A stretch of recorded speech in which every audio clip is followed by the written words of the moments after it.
Season change হোৱাৰ লগে লগে আপুনি যদি কাহ চৰ্দি আদি সমস্যাত ভুগি আছে তেতিয়াহ'লে পুৱা গধূলি এই বিশেষ চাহকাপ খাবলৈ আৰম্ভ কৰি দিব পাৰে।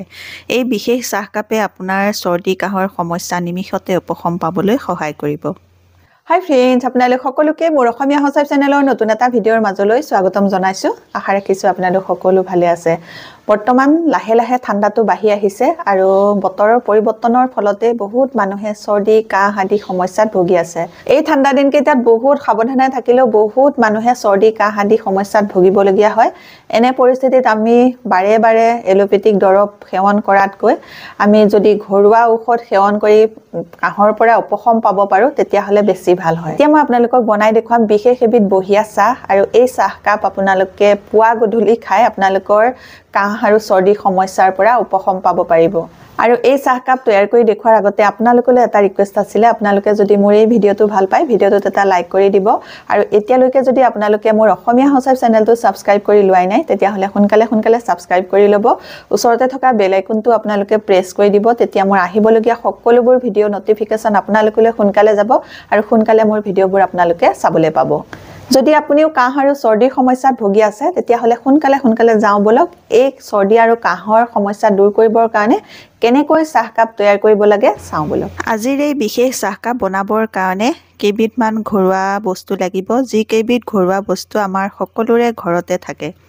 আৰু প্ৰথমে লৈছোঁ মই হালধি, কেঁচা হালধি 3 টুকুৰা, আৰু মই 2 কাপৰ জোখাৰে বনাম সেইকাৰণে হালধিটো সিমানখিনি পৰিমাণতে লৈছোঁ। আপোনালোকে কেইকাপ বনাই চাহ সেই অনুপাতে বস্তুখিনি ল'ব লাগিব। আৰু লগতে মই 1 ইঞ্চি জোখৰ এটুকুৰা আদাও ল'লোঁ। আৰু প্ৰথমতে এতিয়া মই হালধি আদা বাকলিখিনি ভালকৈ গুচাই ল'ম। এই হালধিত এণ্টিবেক্টেৰিয়েল গুণ পোৱা যায়, এণ্টি ইনফ্লেমেটৰী গুণ পোৱা যায়, এণ্টি অক্সিডেণ্ট গুণ পোৱা যায়, আৰু এই গুণাগুণ থকাৰ বাবে হালধি আমাক কাহৰ পৰা সকাহ দিব পাৰে। এতিয়া মই হালধি আৰু আদাৰ বাকলিখিনি গুচাই ল'লোঁ, ভালকৈ ধুই ল'ম। আদা আৰু হালধি কেইটুকুৰা ভালকৈ ধুই আনিলোঁ। ধুই অনাৰ পাছত এতিয়া মই আনিছোঁ এটা খুন্দনা, আৰু এই খুন্দনাটোতে মই কেইবিধমান বস্তু আধা খুন্দা কৰি ল'ম। তাৰে প্ৰথমবিধ লৈছোঁ জালুক মই আধা চামুচৰ জোখাৰে ল'লোঁ, 2 কাপ চাহৰ জোখাৰে, আৰু ইয়াতে মই 8-10টা লং লৈছোঁ। আৰু এই পৰিমাণটো ডাঙৰ মানুহে খাবৰ কাৰণেহে মই দেখুৱাইছোঁ। যদি আপোনালোকে সৰু ল'ৰা ছোৱালীক খুৱাবলৈ হয় প্ৰত্যেকবিধ বস্তুৱে পৰিমাণটো আপোনালোকে একেবাৰে কমাই ল'ব লাগিব। আৰু এতিয়া মই লং আৰু জালুকৰ আধা খুন্দা কৰি ল'লোঁ। ইয়াৰ পাছত এটা চচপেনত মই এই গুড়াখিনি দি ল'ম, আৰু এবিধ বস্তু থেতালি ল'বলৈ আছে, আৰু সেই বস্তুবিধ হৈছে দালচেনি মই 4-5 টুকুৰামানৰ জোখাৰে লৈছোঁ। সৰু 4-5 টুকুৰামানৰ জোখাৰে দালচেনি লৈছোঁ। আৰু এই গোটেই কেইবিধ বস্তু আমাৰ শৰীৰৰ কাৰণে বহুত বেছি ভাল হয়, কাহ চৰ্দিৰ কাৰণেও বহুত বেছি ভাল হয়। দালচেনি কেইটুকুৰাও থেতালি লৈছোঁ, আধা থেতালিলে হ'ব, বেছি গুড়া কৰিব নালাগে। থেতালি নোলোৱাকৈও দিব পাৰে, কিন্তু থেতালি ল'লে বেছি ভাল হয়। বস্তুকেইটাৰ যিটো গুণ সেই গুণটো চাহকাপলৈ খুব ভালদৰে গুচি আহিব, সেইকাৰণে থেতালি ল'লে ভাল হয়। আৰু এতিয়া মই চাওক আধা খুন্দা কৰি ল'লোঁ, এনেধৰণে আপোনালোকে আধা খুন্দা কৰি ল'লেই হ'ব। এতিয়া মই এইখিনি গুড়াৰ লগতে এই দালচেনি গুড়াখিনিও দি লৈছোঁ। ইয়াৰ পাছত মই খুন্দিম আদা আৰু হালধি, প্ৰথমতে সৰু টুকুৰা কৰি লৈছোঁ। এতিয়া মই আপোনালোকক যি কাপ চাহ বনাই দেখুৱাম সেই চাহকাপে চৰ্দি কাহৰ সমস্যা হ'লে খুব সোনকালে কম কৰিবলৈ সহায় কৰিব। চৰ্দি কাহ নহ'লেও এই চাহকাপ আপোনালোকে পুৱা গধূলি বনাই খাই থাকিব পাৰে। আৰু চৰ্দি কাহ হ'লে আপোনালোকে পুৱা গধূলি যদি এই চাহকাপ খোৱা অভ্যাস কৰে তেতিয়া আপোনালোকৰ দুবাৰমান খোৱাৰ পাছতেই কাহ আৰু চৰ্দিৰ সমস্যাটো কমি আহিব। এতিয়া মই আদা আৰু হালধি থেতালি ল'লোঁ, বেছি গুড়া কৰা নাই, আধা গুড়া কৰিলেই হ'ব। এতিয়া খুন্দি লোৱা আদা আৰু হালধি গুড়াখিনিও মই এইখিনি গুড়াৰ লগতে একেলগে মিক্স কৰি দিম। আৰু ইয়াৰ পাছত আৰু এবিধ বস্তু মিক্স কৰিবলৈ আছে। এতিয়া চাহকাপ কেনেকৈ বনাব লাগে সেই নিয়মটো মই আপোনালোকক দেখুৱাম। প্ৰথমতে মই এতিয়া কফি কাপৰে ডাঙৰ একাপ পানী ল'ম। 1 কাপ ডাঙৰ কফি কাপৰ পানী লৈছোঁ, আৰু যদি দুজনে খাবলৈ হয় ইয়াতকৈ অকণমান বেছিকৈ ল'ব লাগিব। এতিয়া মই খুন্দনাটো ধুই পেলাই প্ৰথমতে পানীখিনি দি লৈছোঁ, আৰু আধা কাপ পানী মই দিম।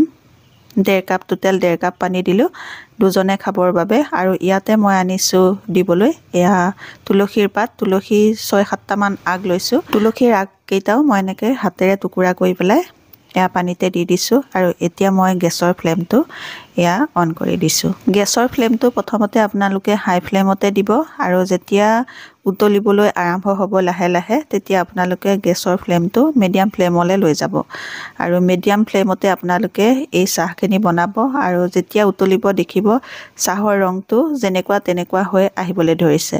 এয়া দেখিছেনে কিমান ধুনীয়া চাহৰ দৰে ৰং হৈ গৈছে। এনেধৰণে আপোনালোকে উতলাই যিমানখিনি পানী দিছিলে তাৰ আধা কৰি পেলাব লাগিব। এয়া দেখিছেনে চাহৰ ৰংটো লাহে লাহে গাঢ় হৈ আহিছে আৰু এনেকৈ আপোনালোকে 10 মিনিটমান উতলোৱাৰ পাছত যিখিনি পানী দিব সেই পানীখিনি আধা হৈ যাব। একেবাৰে শেষত গেছৰ ফ্লেমটো আপোনালোকে আকৌ হাই কৰি দি 2-3 মিনিটমান আকৌ উতলাব। তাৰ পাছত আপোনালোকে গেছৰ ফ্লেমটো অফ কৰি দিব। এনেধৰণে আপোনালোকে এই চাহটো বনাব আৰু সৰু ল'ৰা ছোৱালীক খুৱাবলৈ হ'লে ইয়াত কি মিক্স কৰি খুৱাব লাগিব সেইটো মই আপোনালোকক পিছত ক'ম। এতিয়া মই গেছৰ ফ্লেমটো এয়া অফ কৰি দিছোঁ আৰু এয়া চাওকচোন সিজি আধাতকৈও কমি গ'লগৈ। এতিয়া মই এইখিনি গৰমে গৰমে চেকি ল'ম। আপোনালোকে ঠাণ্ডা কৰি নাখাব, আপোনালোকে গৰমে গৰমে চেকি লৈ যেনেকৈ চাহ গৰমে গৰমে খায় তেনেকৈ খাব। এতিয়া চাওকচোন মই এই কাপটোৰে 1.5 কাপ পানী দিছিলোঁ। 1.5 কাপৰে 1 কাপো সম্পূৰ্ণ নহ'ল, 1 কাপতকৈ অকণমান কম হৈছে। এইখিনিয়ে এতিয়া আমি দুজনে খাব পাৰিম। সৰু ল'ৰা ছোৱালীক খুৱাবলৈ হ'লে আপোনালোকে ইয়াত দিয়া যিখিনি বস্তু তাৰ পৰিমাণটো একেবাৰে কমাই ল'ব আৰু সিহঁতক 6 পৰা 7 চামুচমানকৈ খুৱাব, বেছিকৈ নোখুৱাব। 5 বছৰৰ ওপৰৰ যিখিনি ল'ৰা ছোৱালী সেইখিনিকহে আপোনালোকে 6-7 চামুচৰ জোখাৰে খুৱাব আৰু 5 বছৰৰ যিখিনি তলৰ ল'ৰা ছোৱালী সেইখিনিক আপোনালোকে মাত্ৰ 2 চামুচৰ জোখাৰেহে খাবলৈ দিব। সৰু ল'ৰা ছোৱালীক খুৱাবলৈ হ'লে আপোনালোকে 6-7 চামুচ চাহৰ লগত 2 চামুচ মৌ মিক্স কৰি দিব, নহ'লে অকণমান গুড় মিক্স কৰি খুৱাব পাৰে আৰু 5 বছৰৰ তলৰ ল'ৰা ছোৱালীক খুৱাবলৈ হ'লে আপোনালোকে 2 চামুচ চাহৰ লগত 1 চামুচ আপোনালোকে মৌ মিলাই তেনেকৈ খুৱাব পাৰে।